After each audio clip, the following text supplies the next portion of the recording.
हड़प्पा सभ्यता के पतन के बाद एक सभ्यता का आगमन हुआ। उस सभ्यता को हम लोग वैदिक सभ्यता या वैदिक सिविलाइजेशन कहते हैं। इस सभ्यता को गहराई से जानने के लिए मुख्य पहलुओं पर ध्यान देना पड़ेगा, जो इस प्रकार से है। पहला, वैदिक सभ्यता की नींव किसने डाली? जिन लोगों ने वैदिक सभ्यता की नींव डाली वही लोग आर्य थे। इन लोगों का मूल निवास मध्य एशिया था और वहीं से ये लोग भारत में आकर बस गए। दूसरा, इंडो आर्य क्या है? आर्य मध्य एशिया से विश्व के अनेक स्थानों में बस गए, लेकिन जिन लोगों ने भारत को अपना निवास स्थान बनाया वे ही इंडो आर्य कहलाए। आर्य का शाब्दिक अर्थ श्रेष्ठ या उच्च वर्ग होता है। तीसरा, किस सभ्यता में वेद की रचना हुई? वैदिक सभ्यता के काल में ही वेद की रचना हुई थी तथा इस सभ्यता के काल का सारा ज्ञान वेद पर आधारित है, इसीलिए इसे वैदिक सभ्यता कहा जाता है। इसका काल 1500 ईस्वी पूर्व से 600 ईस्वी पूर्व तक माना जाता है। 4. इंडो आर्य भारत के किस प्रांत में सर्वप्रथम रहना पसंद किया? इंडो आर्य मध्य एशिया से आकर सर्वप्रथम भारत के पंजाब राज्य में आकर बस गए थे। यह सभ्यता पूर्ण रूप से ग्रामीण सभ्यता थे। आर्यों की सभ्यता संस्कृति का ज्ञान ऋग्वेद से हुआ। वेद आर्यों का धर्म ग्रंथ है, जिसका अर्थ पवित्र एवं आध्यात्मिक ज्ञान से होता है। 5. वेद की संख्या कितनी है? वेदों की कुल संख्या 4 है, जो इस प्रकार से है: ऋग्वेद, यजुर्वेद, सामवेद और अथर्ववेद। इसमें सबसे पुराना ऋग्वेद है। वेद की रचना संस्कृत भाषा में हुई है। 6. वेदांत की रचना। वेदांत की रचना 6 है, जो इस प्रकार से है: शिक्षा, कल्प, व्याकरण, निरुक्त, छंद एवं ज्योतिषी है। इंडो आर्य संस्कृत में बोलते थे। 7. वेद की रचना किस नदी के किनारे हुई? वेदों की रचना सरस्वती नदी के किनारे हुई, इसीलिए इसे इंडो आर्य इस नदी को सबसे पवित्र मानते थे।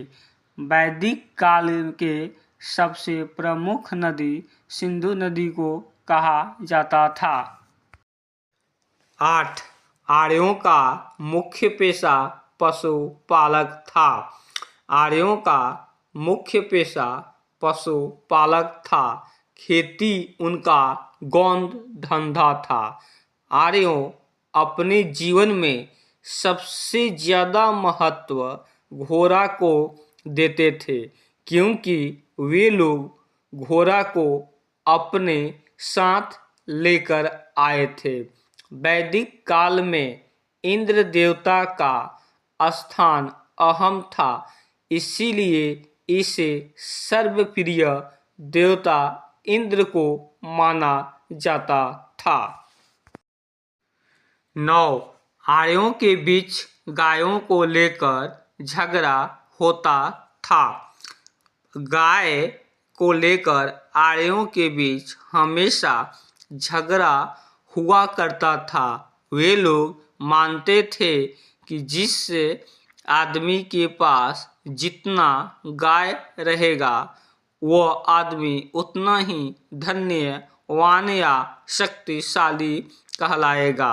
आर्य पुरोहित को दक्षिणा में गाय और दासियों को उपहार स्वरूप देते थे। 10. लोहा की खोज किसने की? लोहा की खोज सर्वप्रथम आर्यों ने ही किया था। 11. आज परिवार में सबसे छोटी इकाई को क्या कहते थे? आर्य परिवार में सबसे छोटी इकाई को ग्राम या गांव से शुरू होता था। इस ग्राम में आर्यों के कई परिवार के समूहों को मिलाकर एक ग्राम का निर्माण होता था तथा कई ग्रामीण समूहों को मिलाकर एक विश्व होता था। 12. वैदिक युग में सर्वोच्च अधिकारी कौन होता था? वैदिक युग में सर्वोच्च अधिकारी राजा या राजन होता था। इस युग में राजा अपने मुख्य सलाहकार के रूप में पुरोहित को रखते थे।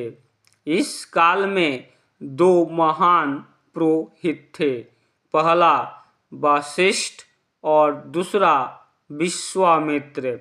इस काल में राजा को परामर्श देने वाली संस्थाएं सभा एवं समिति होती थी। वैदिक काल में परिवार के प्रधान को कुलप कहा जाता था। 13. दस्यु कौन था? भारत में आर्यों के आने से पहले यहाँ के मूल निवासी को दस्यु कहा जाता था। 14. सोमरस कौन पीते थे? वैदिक युग में धार्मिक अनुष्ठानों एवं पर्व त्योहारों के शुभ अवसर पर इस काल के लोग सोमरस पिया करते थे। 15. वैदिक काल में समाज को कितने भागों में बांटा गया है? वैदिक काल में समाज को 4 भागों में बांटा गया है जो इस प्रकार से है। पहला ब्राह्मण, दूसरा क्षत्रिय, तीसरा वैश्य और चौथा शूद्र। 16. वैदिक काल में कबीलाई समाज को कितने भागों में विभक्त किया गया है? वैदिक काल में कबीलाई समाज को 3 भागों में विभक्त किया गया था जो इस प्रकार से है। पहला पुरोहित, दूसरा योद्धा एवं तीसरा सामान्य लोग। 17. वैदिक काल को कितने भागों में विभक्त किया गया था? वैदिक काल को 2 भागों में विभक्त किया गया था।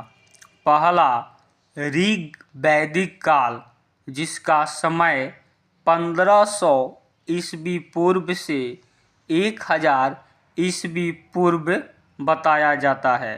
दूसरा उत्तर वैदिक काल, जिसका समय 1000 ईस्वी पूर्व से 600 ईस्वी पूर्व बताया जाता है।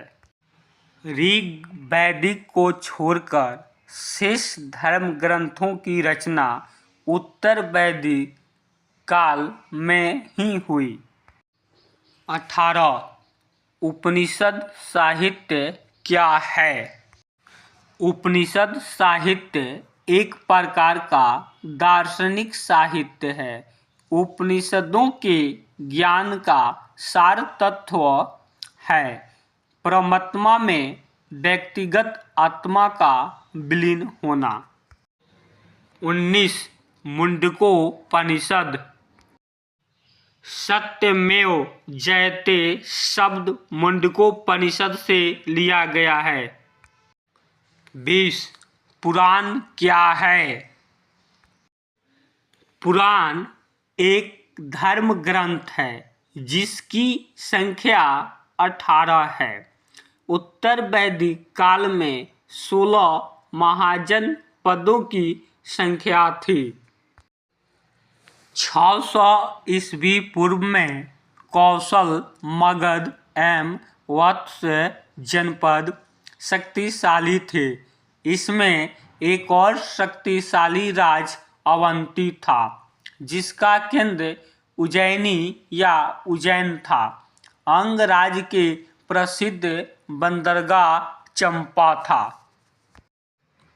आधुनिक उत्तरी बिहार में प्राचीन काल में वैशाली के लिच्छवी एवं कपिलवस्तु के शाक्य दो प्रसिद्ध गणराज्य थे एवं मगध राज्य 600 ईस्वी पूर्व में सबसे अधिक शक्तिशाली राज्य था।